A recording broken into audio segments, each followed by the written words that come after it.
Hey people, what's really good, yo? So, don't mind my hair. I'm still trying to figure it out.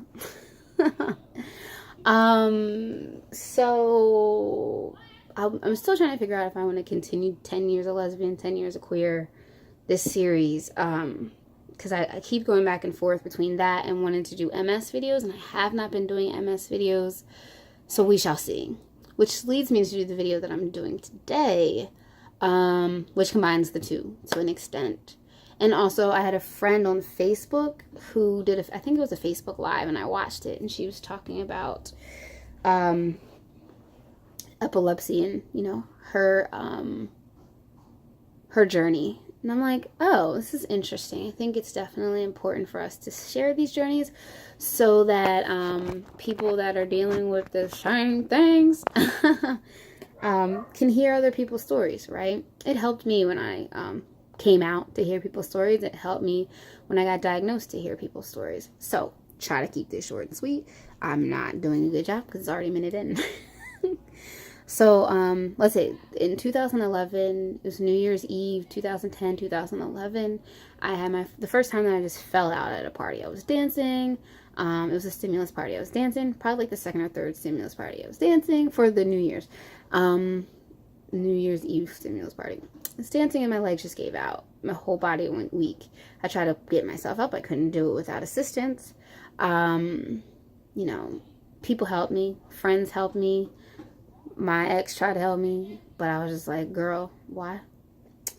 There might be a story about her and you'll understand why I felt that way. And then, like, I think a month or so after that, I tried to go to another party. The same thing happened. It was a bit worse. I think I actually had to get picked up and somebody had to like carry me to the car that time. So needless to say, the partying and dancing around and all that disappeared. I don't do that anymore. Yeah, and then around that time, it was just, I was going to a lot of doctor's appointments trying to figure out what was wrong with me. Doctors were, I was like, is it MS? I don't know. Do you think it could be MS? No, it's not MS. We have ruled that out. Obviously, 2016, we see that that was not the case. Because I have MS, and they literally were just like, lesions are all over your brain and taking over. Thank you, sir. Appreciate it, neurologist. Anyway. So that happened. And I was still not knowing what was going on, and I was dating this girl. Wasn't around the time that I was falling, but I was still having issues. I was dating this girl, and I remember asking her, I was just like, could you date somebody that had a debilitating disease? And she was like, no, I don't think so. Nope. And I was just like, damn, really? I mean, at that time, I think the worst of what I was experiencing was like tingling in my hands. And when I wore like clothes that weren't tight, they were just irritate my legs. So hypersensitive skin. And not being able to show my emotions, because if I showed my emotions, my body would break down. Yeah, like I couldn't cry, because if I cried, then my body would just blah, and couldn't move limbs and things like that. It was a thing. So I remember asking her that, and she was just like, nope. She didn't say it like that. I don't remember exactly how she said it, but I know that I got in my feelings. So I was like, damn, really?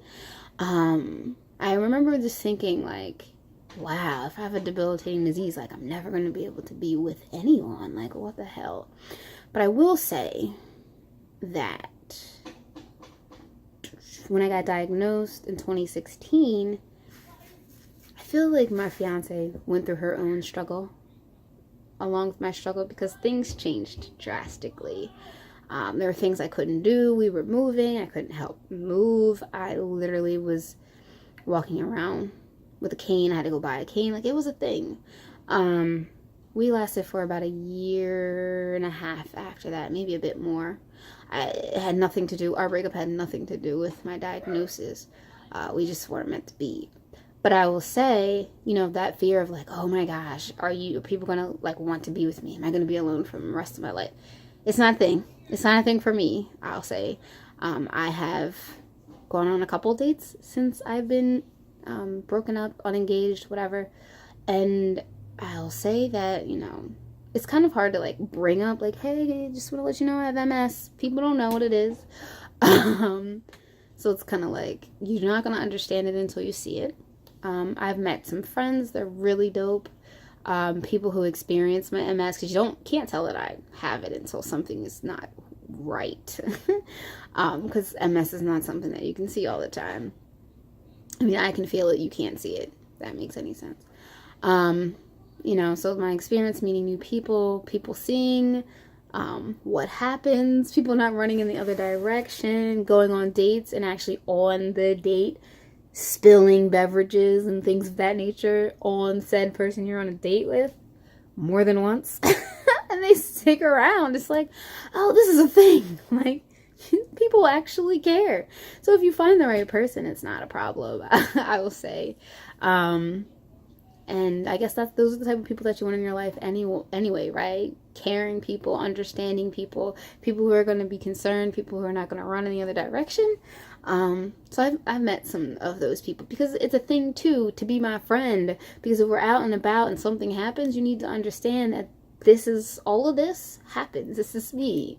So you have to take it. And I would hope that you would help a sister out if something was going on. Not just look at me like, girl, what the hell? Like, not get embarrassed and stuff like that. So yeah, that's just something I wanted to share. MS is a thing that I deal with. It's not my life. I have been very particular on the people in the last year. Been very particular on the people that I'm allowing in my life, because I'm realizing at 34, 35 now, that I get to choose who is in my life. And it's not necessarily that I need to have a whole big, huge group of people around me.